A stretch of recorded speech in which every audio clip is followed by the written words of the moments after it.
বানাচ্ছি। প্রথমে ময়দা, নুন এবং গরম করে রাখা পানি দিয়ে ওটাকে ডো বানিয়ে নিচ্ছি। ময়দার ডো বানিয়ে নিচ্ছি দেখুন। একটু একটু গরম পানি দিতে হবে আর ওটাকে ভালোভাবে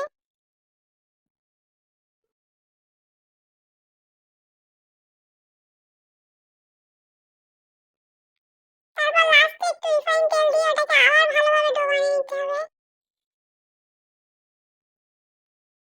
ওটা এবার ঢেকে রেখে দিচ্ছি। তারপরে পেঁয়াজ কুচি, কাঁচা ঝাল, টমেটো, মরিচ, নুন, গুঁড়ো ঝাল মশলাগুলো দিয়ে ফেটে নেওয়ার পরে ডিম ভেঙে দিচ্ছি দেখুন।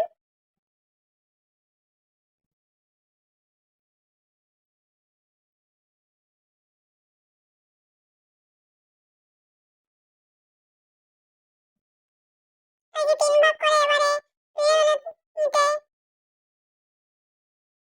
দেখুন আপনারা দেখলেই বুঝতে পারবেন।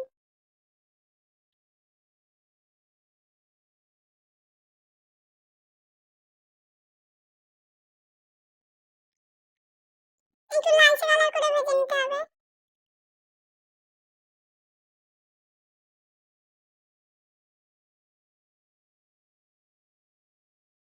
আমরা দুজনে খেয়েছিলাম বলে ৪ ভাগ করেছিলাম